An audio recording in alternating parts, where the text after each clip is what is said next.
Vamos a seguir evaluando lo que sucede en Oriente Medio, especialmente entre Irán e Israel. Vamos a hacer un resumen también, ataques consecutivos, los últimos 7 días que dejan más muertos en Irán que en Israel, pero que el más reciente ataque tuvo una principal afectación a territorio israelí en la ciudad de Tel Aviv. Es algo que hemos venido mencionando en toda nuestra misión, pero también mostrándoselo en imágenes en vivo. Es momento de analizar qué pasó hace 7 días que nos deja con casi una semana de ataques consecutivos, y para eso nos acompaña el analista Haniel Melamed. Muy buenas tardes y bienvenido. Muy buenas tardes, muchas gracias por la invitación para conversar. Mire, doctor Melamed, hablemos un poco. No, un poco no. Le voy a hacer una pregunta concreta que le han hecho nuestros usuarios en redes sociales y se la voy a hacer muy crudamente para entenderlo así. ¿Por qué se están atacando estos dos países y por qué inició hace 7 días? Bueno, mire, tratar de resumir esto de la manera más sencilla me lleva a plantear como base fundamental de esta guerra eh, el programa nuclear iraní, programa nuclear que ha sido objeto de controversia por décadas. Esto no es nada reciente. Esto podríamos hacer una trazabilidad en medios noticiosos y ha estado en cubrimiento y análisis por lo menos 20, 30 años. ¿Por qué esto representa una situación, digamos, un punto de inflexión? La ciudadanía y la audiencia en general y los medios de comunicación tienen que tener en cuenta la asimetría de los actores involucrados.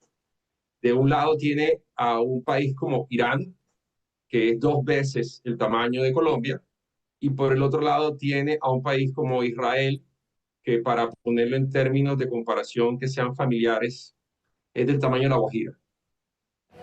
El que Irán pueda desarrollar un arma nuclear que eventualmente pueda ser usada en contra del Estado de Israel es visto como una verdadera amenaza existencial. Israel no tiene la profundidad estratégica, no tiene el territorio y tampoco la población como para aguantar un ataque nuclear en este sentido. Y teniendo ya, digamos, sobre la mesa esos elementos de análisis, es importante también ilustrar que entre estos dos actores ha existido a lo largo de mucho tiempo también, por décadas, una lógica de enfrentamiento casi que a la sombra, desde una zona gris, podríamos llamarle. Es decir, no en un escenario de guerra abierta, pero sin duda tampoco han coexistido en un ambiente de paz. Y esa zona gris ha quedado atrás, es cosa del pasado. Hace 7 días entramos en lo que es una nueva etapa de este escenario de confrontación. No es que sea la primera, pero ciertamente es una nueva etapa porque ahora el foco de los ataques israelíes está dedicado a infraestructura estratégica asociada con el programa nuclear de la República Islámica de Irán, con el propósito de, en el mejor de los casos, eliminarlo por completo, o en el peor de los casos, bueno, digamos uno no tan positivo para la perspectiva israelí, dañarlo severamente de tal manera que pueda echar el reloj atrás un par de años, quizás décadas, y que el nivel de daños infligidos sea tan fuerte que necesariamente tenga un retroceso muy importante. Oh, doctor, ¿hace 7 días se dio cuenta Israel de este programa o hace 7 días inició ese ataque contra el programa? O sea, cuando hablamos de un punto ya de inflexión, hablo precisamente de qué detonó hace 7 días estos ataques, la activación de estos ataques, más allá del contexto histórico del conflicto. Hay varios elementos. No podemos, digamos, sobresimplificar el asunto a una cosa en particular. Como le digo, esto puede ser visto como un ataque cocinado a fuego lento durante los últimos 20 años. Sin duda, hay un elemento muy importante. Hace poco, la propia Organización Internacional de Energía Atómica había señalado que Irán estaba infringiendo, digamos, las disposiciones en materia de enriquecimiento de uranio y que ese enriquecimiento de uranio estaba alcanzando unos porcentajes de alrededor del 60%. Para que usted tenga una idea, el enriquecimiento de uranio por encima del 3-4% ya no tiene aplicaciones de uso civil. Entonces, este anuncio fue interpretado por la dirigencia política y militar israelí como una señal clara de avance en el propósito de construcción o por lo menos militarización de ese programa nuclear y la eventual construcción de armas de destrucción masiva. Hay otros elementos que podríamos sumar a la mesa. Por ejemplo, lo que ocurrió hace 7 días también ha estado condicionado por otras dinámicas muy importantes, geopolíticamente relevantes en la región. Y para entenderlo, tenemos que situarnos en un entorno de lucha a 1.700 kilómetros de distancia. Entre Israel e Irán no hay una disputa territorial, no tienen fronteras en común. Es como si se planteara un escenario de guerra entre Uruguay y Colombia, así más o menos para que la audiencia pueda tener una adecuada ilustración sobre ello. La manera como inicialmente esta confrontación indirecta se había desarrollado a lo largo de las últimas décadas era a través de actores delegados o proxies regionales. En virtud de este distanciamiento, la República de Irán había construido una red de aliados, entre los cuales se encuentra Hezbollah en el sur del Líbano, la Yihad Islámica Palestina y Hamas en Gaza. Contaba hasta diciembre del año pasado con el régimen de Bashar al-Assad en Siria, con milicias pro-iraníes en Irak, con los señores hutíes en Yemen. Así que digamos que todo esto hacía parte de un engramaje que le permitía a Irán proyectar unas capacidades militares fuertes, directas e indirectamente, a modo de disuasión o a modo de amenaza de retaliación. Y lo que hemos visto a lo largo de los últimos meses, o quizás casi 2 años, es un proceso de apertura de varios frentes de batalla, donde poco a poco se han ido degradando las capacidades de estos actores delegados o proxies iraníes, y prácticamente con la salida a finales del año pasado del régimen de Bashar al-Assad en Siria, se abrieron los cielos para la Fuerza Aérea Israelí y esos 1.700 kilómetros de distancia de repente ya no resultaban, digamos, tan lejanos,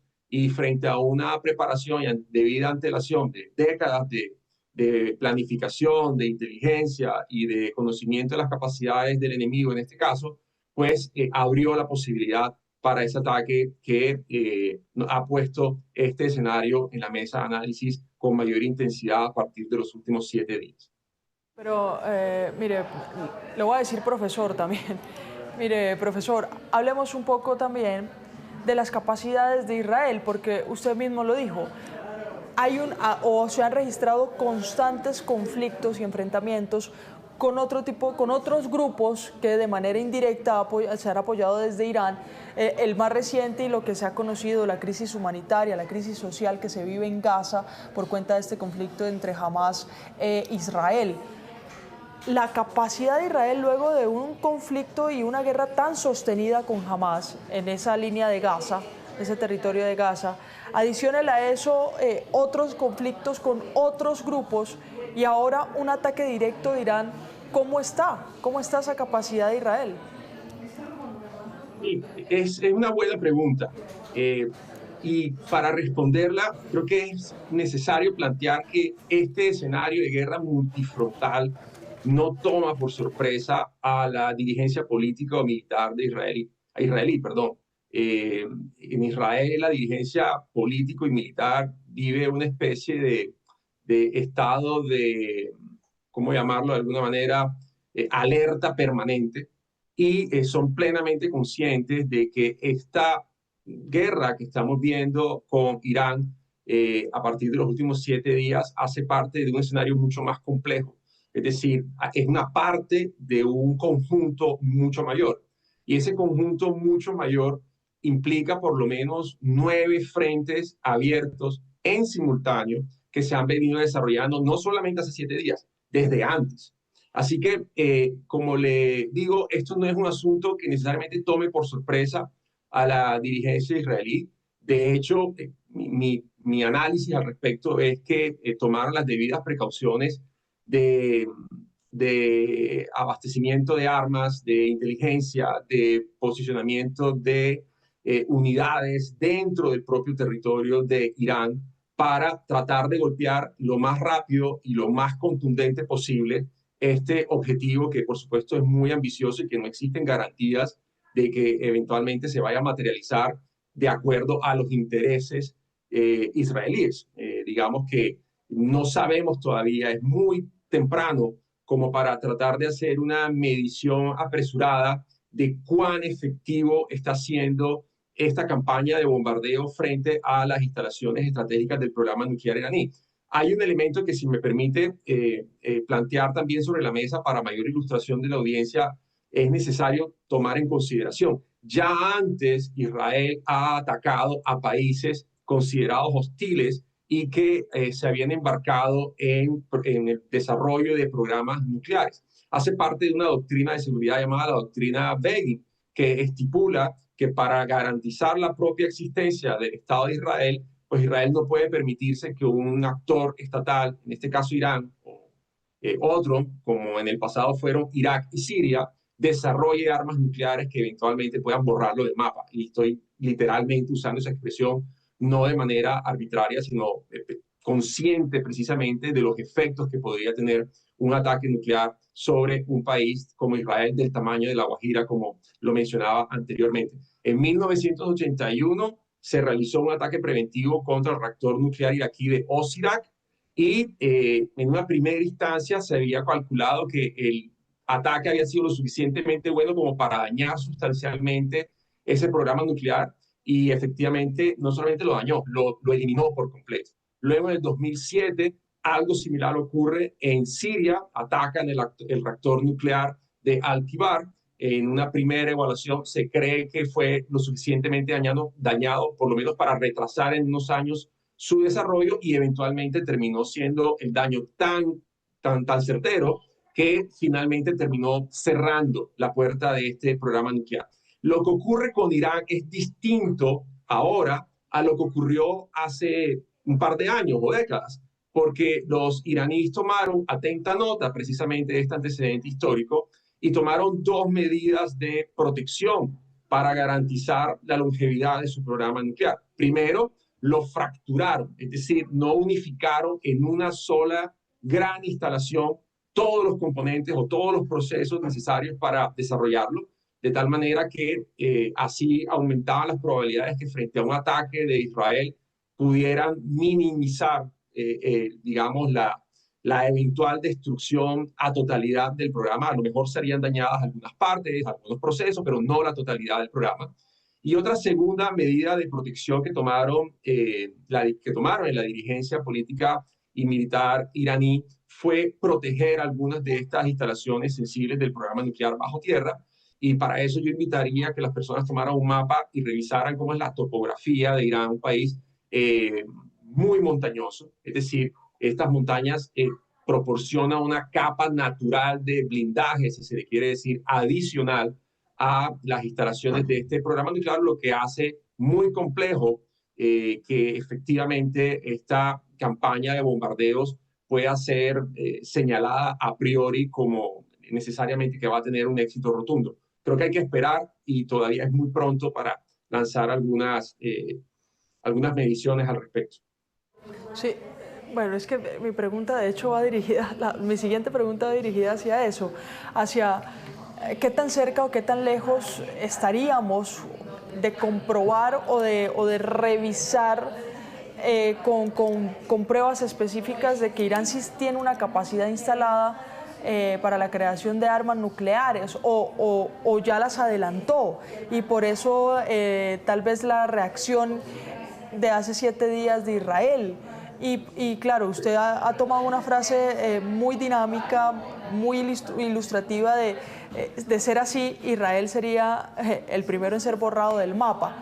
Pero Me le uno a esta pregunta algo y tiene que ver con lo de Estados Unidos. Irán cataloga a Israel como el pequeño Satán y a Estados Unidos como el gran Satán. ¿Qué riesgo tendría no solo Israel, sino Estados Unidos de comprobarse que ya Irán tiene una capacidad instalada en armas nucleares? Mire, quiero hacer una precisión. A lo mejor todavía no tenga el arma nuclear. Claro. Yo no estoy en Claro. capacidad de, digamos, de probar eso. Pero sobre lo que no hay duda es que existe un programa nuclear eh, cuyo nivel de enriquecimiento de uranio no tiene aplicaciones en el ámbito civil. Sobre eso no hay duda.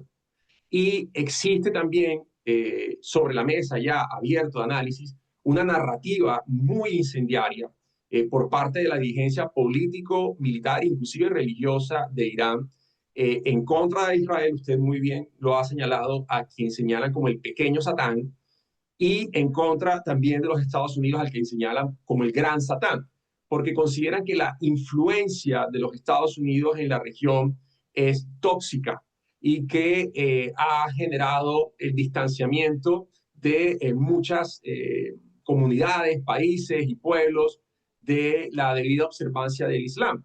No podemos olvidar entonces que este no es solamente un problema para Israel, eventualmente si ese desarrollo nuclear llegase a traducirse en un arma de destrucción masiva, también sería un problema muy grande para los Estados Unidos, pero dejando a estos dos actores de lado, también sería un problema muy grande para vecinos del vecindario en Medio Oriente, como por ejemplo Arabia Saudita, que es vecino directo de Irán. Sería un problema muy importante también para Emiratos Árabes Unidos, muy cercano, por supuesto, a Irán a través de las costas del Golfo Pérsico. Es decir, no es solamente un problema para Estados Unidos y no solamente un problema para Israel, también es un problema para varios actores del vecindario y también es un problema para países europeos. Mire, yo pensaría que hoy quizás haciendo un barrido sobre algunos cubrimientos mediáticos sobre este asunto, he visto que algunos gobiernos han expresado inclusive críticas. No, digamos, no hay una sola vertiente homogénea de reacciones frente a todo lo que está ocurriendo allí, pero he visto, por ejemplo, que algunos gobiernos han expresado críticas sobre el ataque preventivo que ha realizado Israel hace 7 días sobre las instalaciones del programa nuclear iraní. Y puede que públicamente se estén desarrollando estas críticas, pero en privado hay varios actores estatales en la región, y no solamente en la región, sino alrededor del mundo, que veían el desarrollo de ese programa nuclear iraní como una amenaza también para sus propios intereses, y quizás en privado no mantengan esa posición tan crítica frente al Estado de Israel.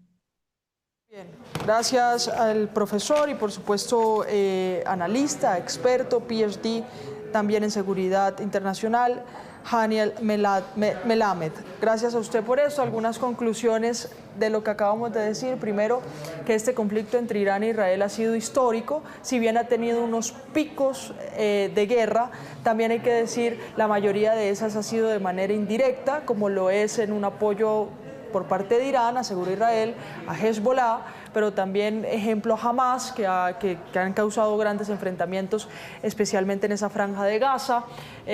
Una historia que Israel ha traído como país, y algo que lo puede demostrar es una de sus frases, y es que posiblemente Israel es un país bastante prevenido y preparado para tener varios frentes de ataque con varios grupos de manera bélica, pero también con Irán, algunas controversias religiosas de base que los han llevado a tener estas diferencias. No es un conflicto específicamente territorial, no lo ha sido, según lo que le entendí, pero sí es un conflicto que tiene como bases las religiones, las ideologías, las posturas o las creencias, y ahora escala a capacidades de defensa, incluso a capacidades nucleares, que los confrontan hoy, y lo que se registró hace 7 días fue un ataque, o ha sido catalogado como un ataque preventivo de Israel contra el programa nuclear de Irán.